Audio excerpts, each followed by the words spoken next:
Good morning, dears. Today we are going to see about lesson 1 in history.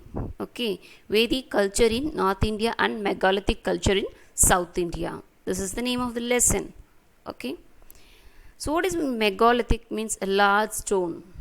Okay, then what about Vedic culture?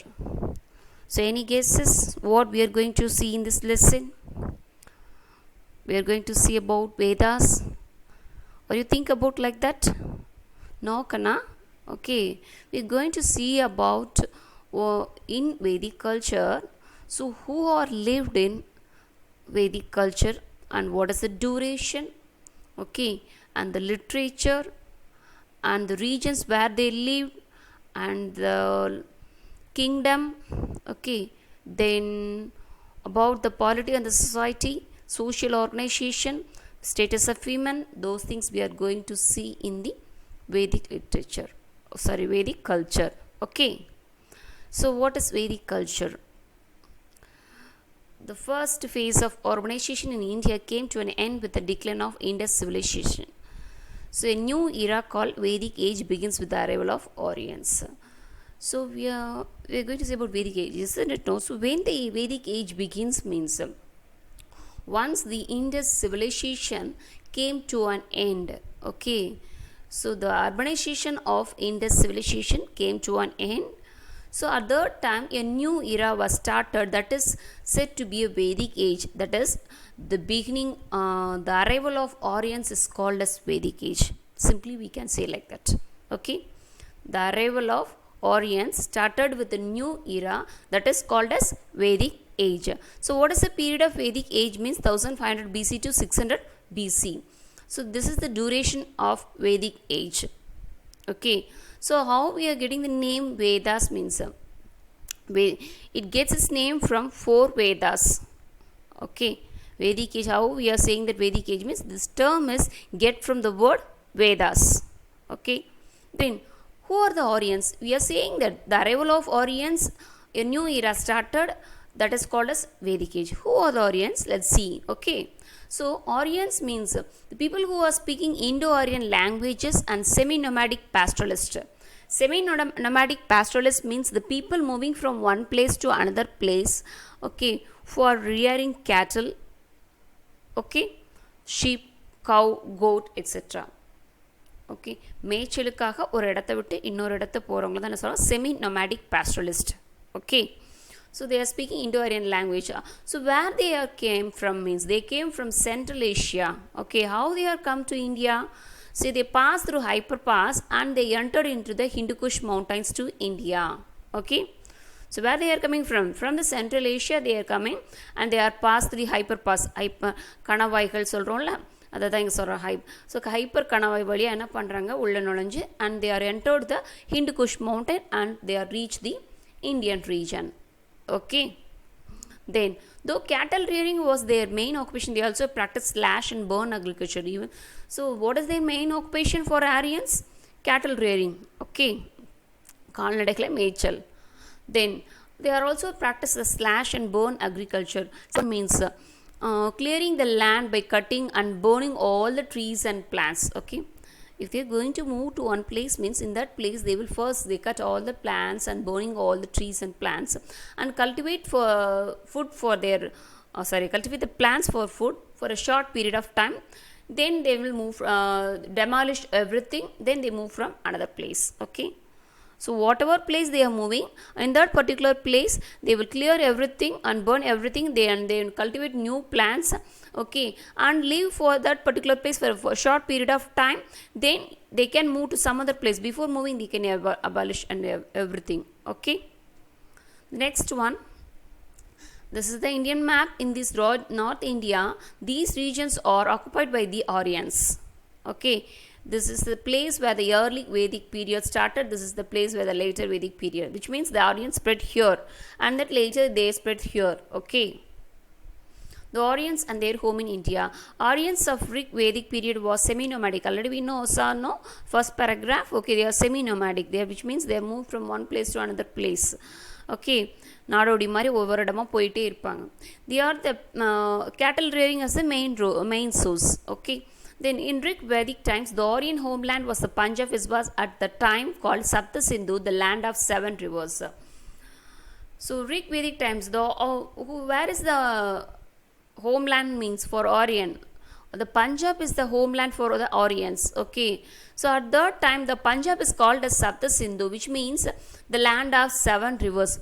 That is, the seven rivers are flown in that region. Okay.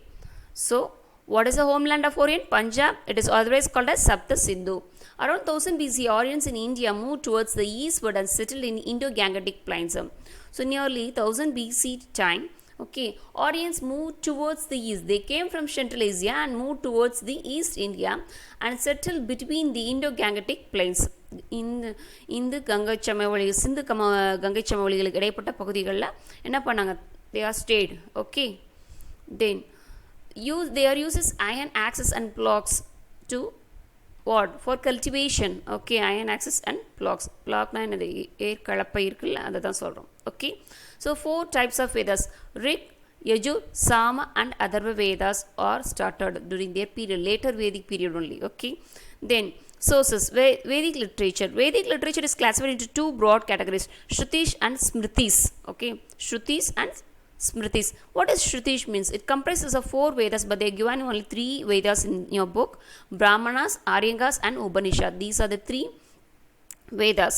It comprises these things is said to be Shrutish. Okay, they are considered as sacred, eternal and unquestionable truth.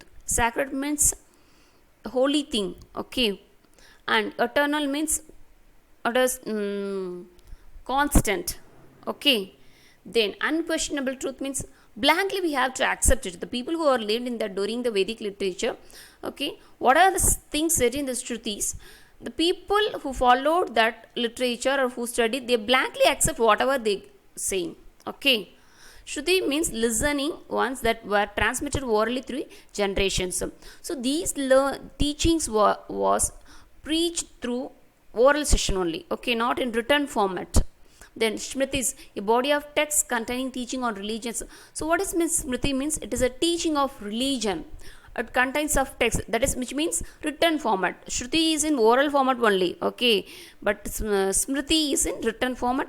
So it is a teaching of religion. It is whereas Shruti is a teaching of Vedas. Okay. So what they are teaching in Smritis means they are teaching about Itikas, Puranas, Tantras, Agamas. Okay, these things are teaching in Smritis, and they are not eternal, which means it constantly changed. Okay, they are constantly revised. So what is Smriti means? It is a defined and written literature, whereas Shruti is a oral thing. Okay, and they are given the pictorial representation about that. Okay. Then Satyame Jayade, the truth alone triumphs. Vaime Villam Tamil solluvoம்ல. So that is said to be Satyame Jayade. That is taken from the which Upanishad? Mundaka Upanishad. This is the one kind of Upanishad. In that Upanishad we are taking the word Satyame Jayade. Okay. So Satyame Jayade is taken from the word Mundaka Upanishad. Okay. Then the classification of early Vedic period and later Vedic period. 1500 to 1000 BC is said to be early Vedic period, and 1000 to 600 BC is said to be later Vedic period. Okay. Then archaeological sources. How we are came to know about the Vedic literature means materials such as iron and pottery. Those things from the iron implements and the potteries we are came to know about that. Okay. The iron implements and the pottery from the archaeological sites in Punjab, Uttar Pradesh and Rajasthan along the Indus and the Ganges. We found that what materials made of iron and pottery, okay, those things are found in the archaeological sites which is located in Punjab, Uttar Pradesh and Rajasthan in the Indo-Ganges plain. Okay, சிந்து சமவெளி சிந்து கங்கை சமவெளி பகுதிகளில் பஞ்சாப், உத்தரப்பிரதேஷ், ராஜஸ்தான் பகுதிகளில் இருக்கக்கூடிய அகழ்வாராய்ச்சி பகுதிகளிலிருந்து we are came to know that about the Vedic or age. Okay, the next one, Vedic culture, the polity and the society. So in Vedic culture we are going to see about how the polity is maintained by the king. Okay, the Rig Vedic polity was kinship based, which means kinship means blood relationship. Okay, the first the grandfather ruled the particular region, then their son, then his son likewise. Okay, so the Rig Vedic polity was kinship based, and the kula was the basic unit of the polity. Okay. So அரசபையில் குளம் அப்படின்னு சொல்லிட்டு ஒரு ஒரு இருக்கு group of people. Okay. So kula was leaded by the person name called Kulapadi. Okay. And the several families joined together form a grama. So many peoples are formed together to form a Tamil we can say the கிராமம் சொல்கிறோம்ல, நிறைய வீடுகள் சேர்ந்ததுன்னு சொல்கிறோம், கிராமம் சொல்கிறோம்ல. Then grama was headed by the person called as Gramani. Okay. Then group of village called as Vis. Listen the hierarchy, my dears. First Kula, the group of people. Okay, the group of people was headed by Kulapadi, and several families are together called as Grama. The Grama was headed by the person called Gramani. Okay, a group of village is called as Vis. Okay, and the village is headed by the person name called Visayapadi. Okay, and Rajan was the head of the Jana, and he was addressed as a Janasaya Goba. Okay, that is guardian of the people. Okay, Janasya Goba. So Rajan, who is the head of the people? Rajan. Okay, so he was addressed by a name called Janasya Goba, that is guardian of the people. There are several people, tribal kingdoms, okay, during Vedic periods. So என்ன ஆச்சு அப்படின்னா மக்கள் குளம், குழாபதி, கிராமம், கிராமத்துக்கு அது ஒருத்தர் head, அதுக்கப்புறம் வந்து என்ன தென் எல்லா மக்களையும் சேர்த்து ஓவராலாக ஹெட் பண்ணுறவர் ராஜன். இப்போ ஒவ்வொருத்தருக்கும் ஒரு நேம் கொடுத்தாங்க. அதே மாதிரி லேட்டர் என்ன ஆச்சு அப்படின்னா several new kingdoms were arrived. Okay, புதிய புதிய அரசுகளில் உருவாச்சு. Okay, so during the Vedic period the new kingdoms were arrived. Then that is set some of the example for the new kingdoms were Bharadas, Mauryaas, Puras. Okay, these are the some example for the new kingdoms. The next we will see about the kingship, king, social organization and status of women. Okay, my dears.